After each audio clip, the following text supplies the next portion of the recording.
Now let us take this question. What it say? A die is thrown twice. What is the probability that 5 will not come up either time or 5 will come up at least once? Okay. Now dice को अगर throw कर रहे हैं हम, इस तरह के जो क्वेश्चन हमको सॉल्व करने हैं, या इसमें कई बार यहां दे सकता है कि ए डाई इज थ्रोन ट्वाइस, दो बार हमने एक डाई को ही दो बार थ्रो किया है, या दो डाइस को हमने एक साथ थ्रो किया है।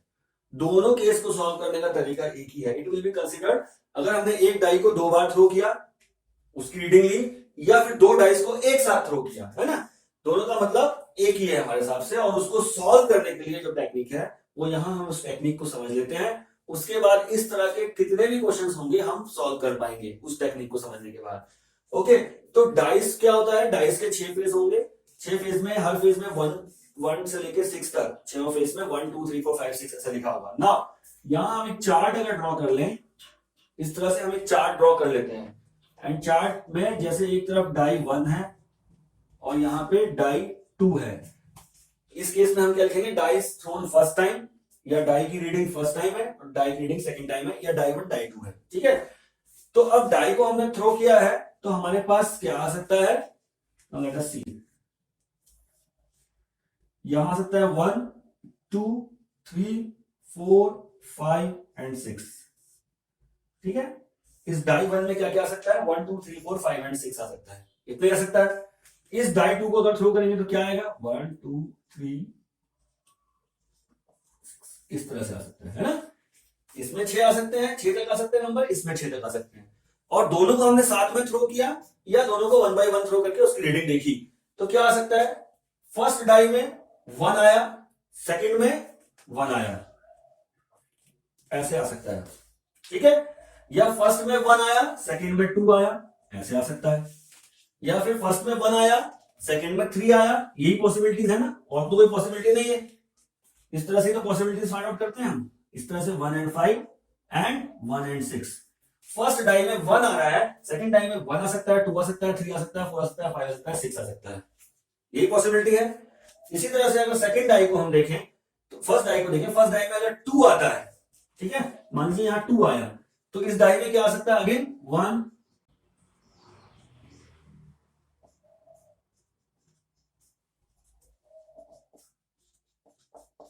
डन। यहां अगर 3 आता है तो 3 1,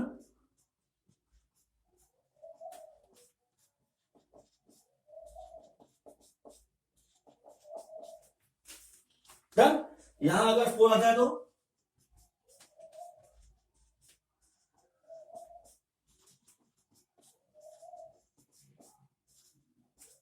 यही पॉसिबिलिटीज है। 4 है, यहां 1 आ सकता है, 2 आ सकता है, 3 आ सकता है, 4 आ सकता है, 5 आ सकता है और 6 आ सकता है, यही पॉसिबिलिटीज है ना। सिमिलरली 5 के लिए भी ढूंढ लेते हैं, लिख लेते हैं हम।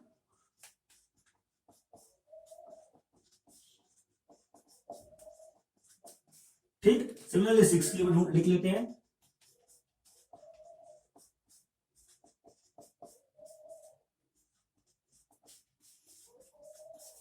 बस टोटल इतनी ही पॉसिबिलिटीज हैं। क्या क्या आ सकता है? टोटल पॉसिबिलिटीज ये यहां है। इसको काउंट करेंगे तो it will come out to be 36, 6 by 6 36। 36 cases हो सकते हैं टोटल। दो डाइस को थ्रो करें हम, या एक डाइस को दो बार थ्रो करके उसकी रीडिंग नोट करें, दोनों केस में 36 वैल्यूज आ सकती हैं। ठीक है, तो total number of possible outcomes तो हमारे पास ये फाइंड आउट हो गया इस डाई के केस में। ठीक है, total number of possible outcome is equal to 36। इससे ज्यादा कोई आउटकम नहीं हो सकता, टोटल इतने ही पॉसिबल आउटकम आ सकते हैं। ठीक है, नाउ क्लियर। अब हमें जो भी पूछा हो, किसी भी प्रकार का कोई भी क्वेश्चन आए, किसी प्रकार की कोई भी चीजों को हम यहां से अब हम सॉल्व कर सकते हैं अगर हमारे पास ये पिक्चर क्लियर है तो। नाउ लेट अस सी, क्या कह रहा है? The 5 will not come up either time.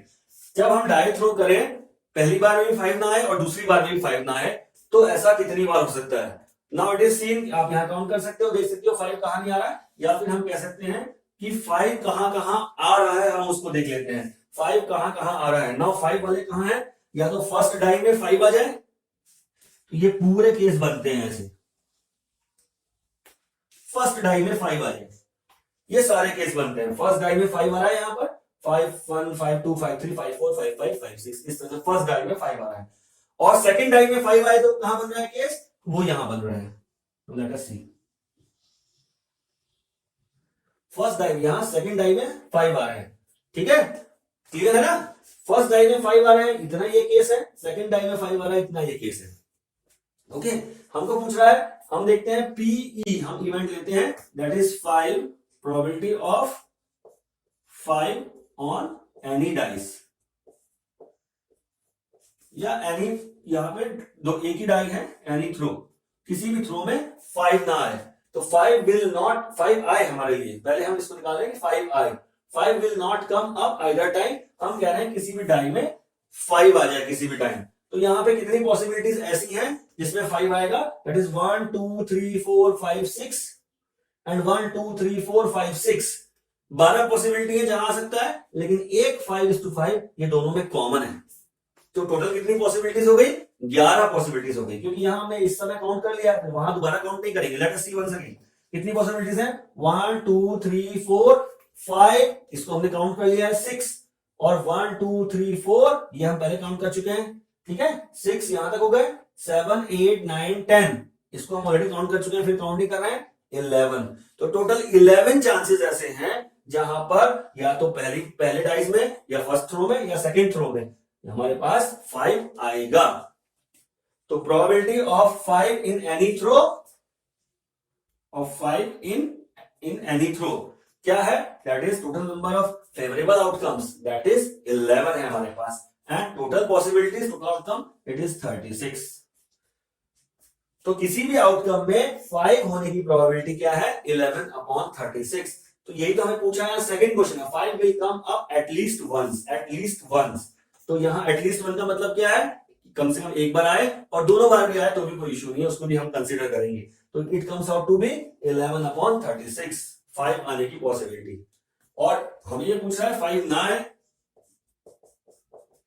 This, तो हम जानते हैं कि 1 माइनस पीई, 5 ना आने की possibility is equal to 1 minus P, probability of 5 आने की possibility, that is equal to 1 minus 11/36 is equal to 25/36। ये फर्स्ट हो गया और ये सेकंड हो गया, क्लियर है। तो अभी हमारी अंडरस्टैंडिंग अगर इस पे बन जाएगी तो हम किसी भी तरह का क्वेश्चन सॉल्व कर सकते हैं, अगर हमको ये पिक्चर क्लियर है तो, दो डाइस का कोई भी क्वेश्चन हम सॉल्व कर सकते हैं, क्लियर।